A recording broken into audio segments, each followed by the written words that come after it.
Good evening, folks. This is CloudChartist going over your weekly Ichimoku charts for last week.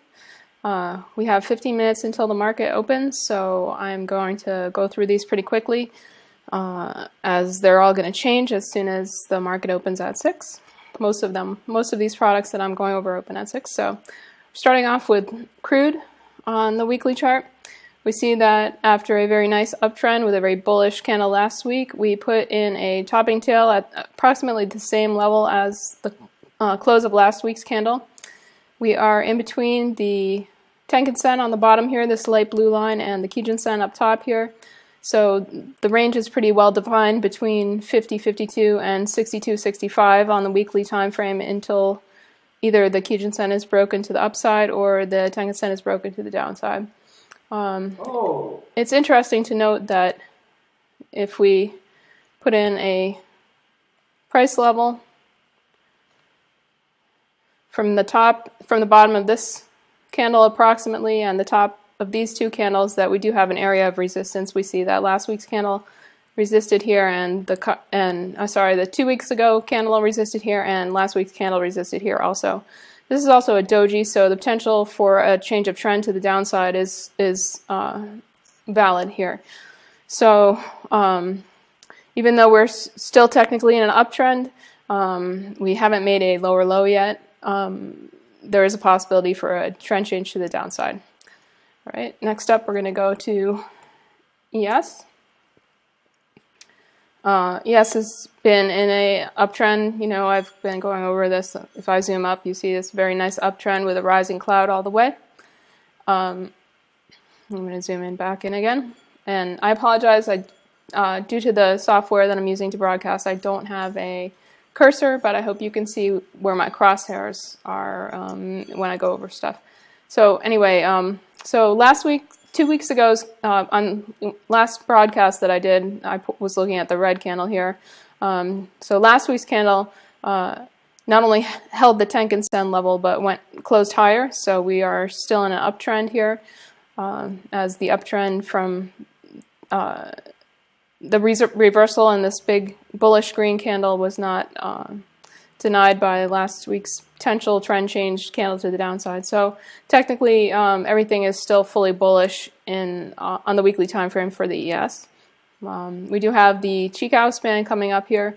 If price continues sideways or lower and we do lose the 2075 area, we could see a bear cross. So keep that in mind. We could also see, as happened over here, the Tenkan-sen and Kijun-sen sort of joining themselves for a while. But we'll see when that happens. Overall, still fully bullish here on the ES. Let's look at the Russell. Russell was lagging at the end of the week last week, but we see that last week we put a inside candle, and the Russell candle is within the boundaries of the week before. So still fully bullish here for the Russell, but we do have obviously some clear resistance area that it's unable to really get above this 1265 area. So similar to the ES, we do have the Kijun-sen coming up here. We have also the Tenkan-sen going flat, so we're looking for sort of sideways to up on the Russell.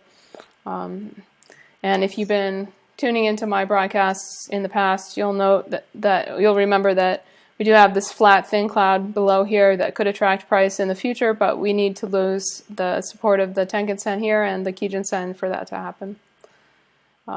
See, next up we'll go for the Dow. Similar to the ES, fully bullish. Some topping tails here noted in the 18,030 level. So we really need to get above that level to go much higher, but there's no indication that we won't thus far. Let's look at gold next.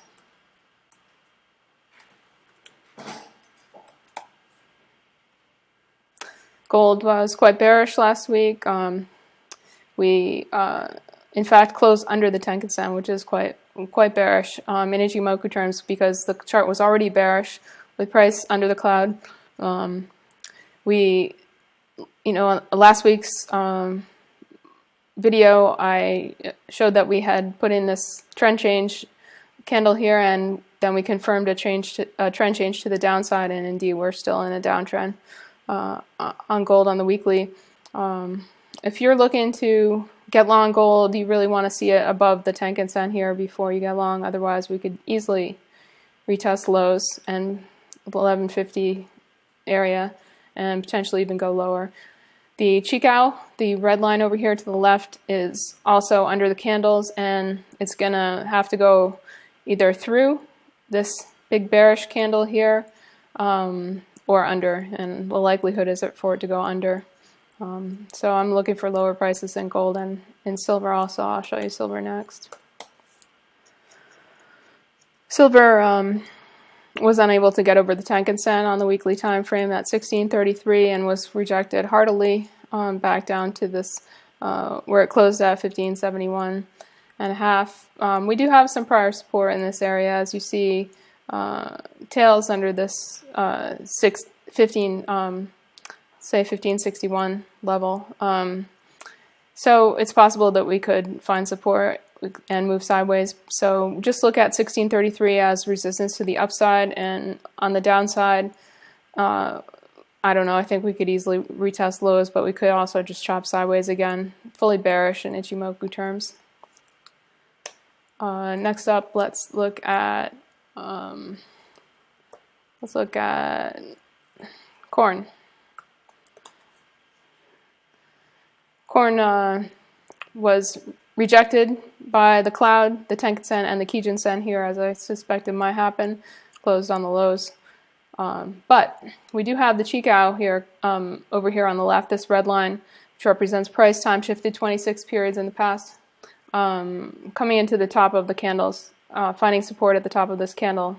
So that actually is significant. If we do hold this support, we could get a bounce to the upside. So keep an eye on that for corn. Also, we do have some prior support in this area, in the 365 area.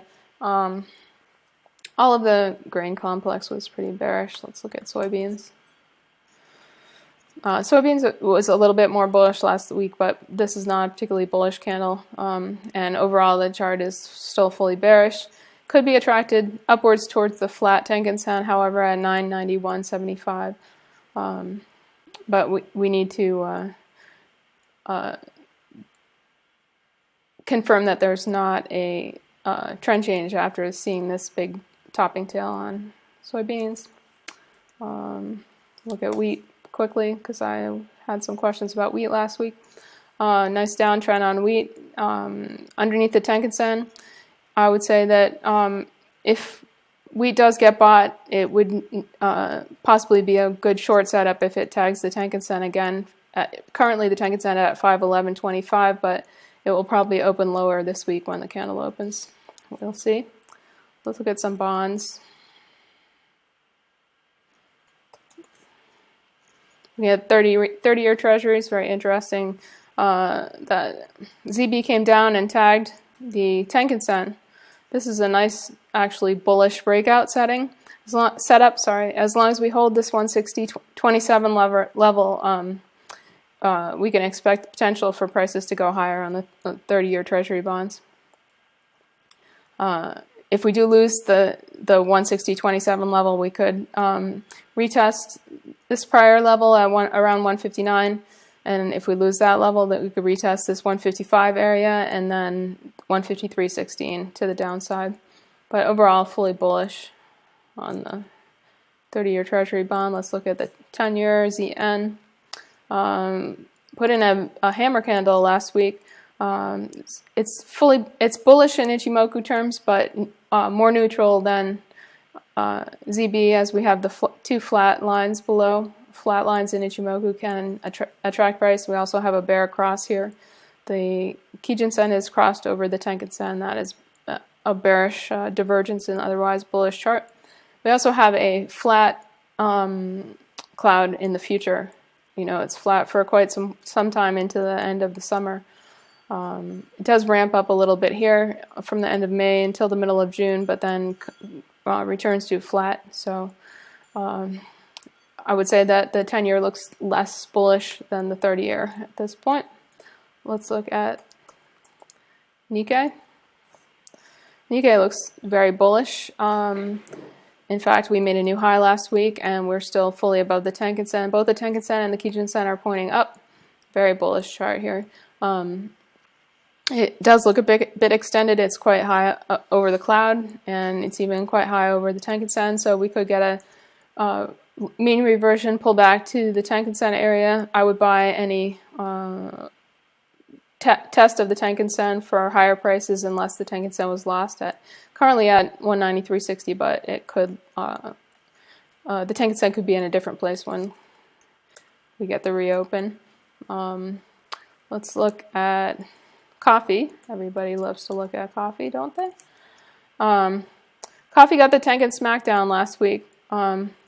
Technically, the Tenkan Sen is at 141.30, and we closed just a hair over it at 141.75. So it'll be interesting to know whether or not price gets significantly over the Tenkan Sen at 141.30. If not, and if it starts selling below the Tenkan Sen, I would call it a short trade. It's basically a bear flag, and the Tenkan Sen could stop price to the upside. Or if we do get above the Tenkan Sen and start moving higher, we do have this gap fill area up here at let's see, that's exactly 153.25. Then we have the cloud above at 163.55, but let's not get too ahead of ourselves and just keep an eye on the Tenkan Sen 141.30 area for the time being. Overall bearish in Ichimoku terms. Let's look at Natty. I don't trade Natty, but people like to talk about it. So bearish, very bearish. We did put in an inside candle last week after failing to make a new low. We do have flat Tenkan Sen and Kijun Sen above, so we could get a mean reversion trend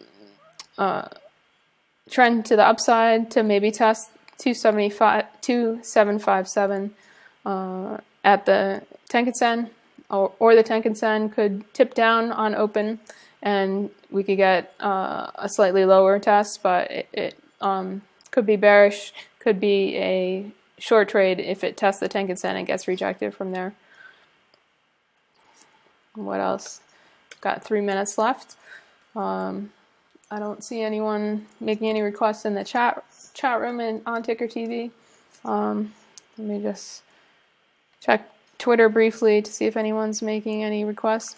I could go over some stock charts briefly.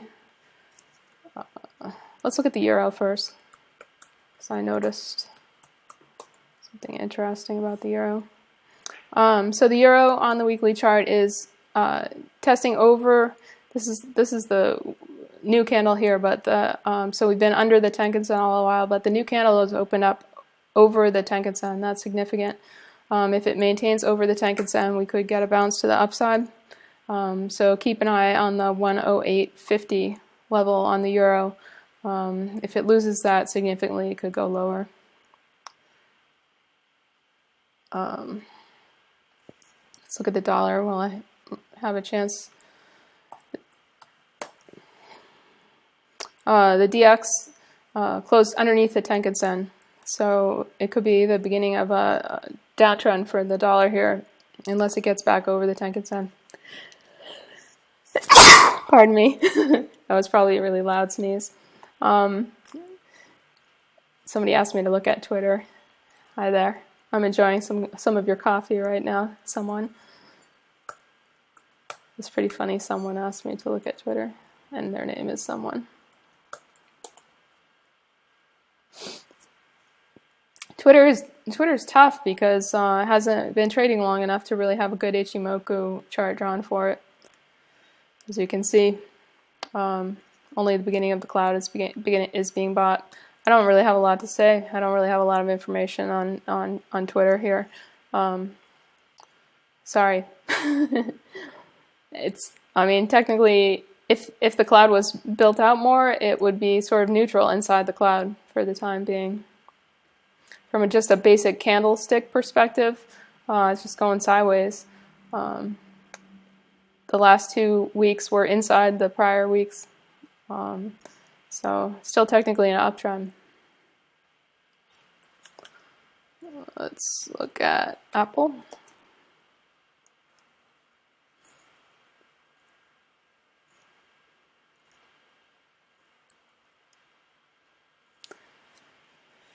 Apple is bullish, closed above the flat Tenkan-sen last week. Overall, very bullish. Let's pan out a little bit for a better view. I mean, that's a beautiful bullish Ichimoku chart. I can't really complain about that. Looks like higher prices to me. Getting a little extended above the cloud here, but the cloud is also climbing.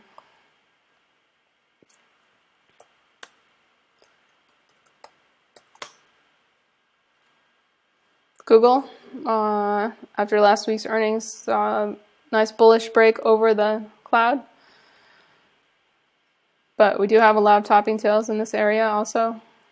The cloud coming up is quite thin and it has a twist, so it's hard to say what's going to happen next for Google, really. I mean, it is technically bullish because the Chicago is over the cloud, price is over the cloud, but it's a pretty big topping tail, and could get some mean reversion back to this very thin cloud, and we could even break back down through it. So if we do get selling, keep an eye on the top of the cloud here at 560 area. Everybody wants to know about this one. Tesla. Last week Tesla closed in the cloud, which is neutral, after testing the Kijun-sen at 220.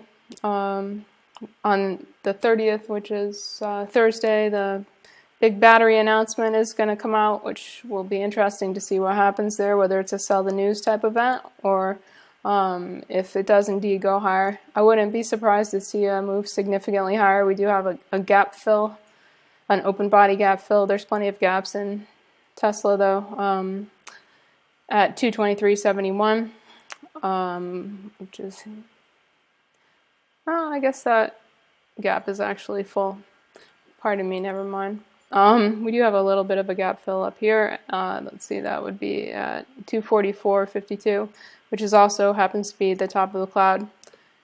We could easily see a move, a $20 move in Tesla on that news, $24 move on Tesla, or we could see Tesla come down and test the bottom of the cloud at around 204, 202 area.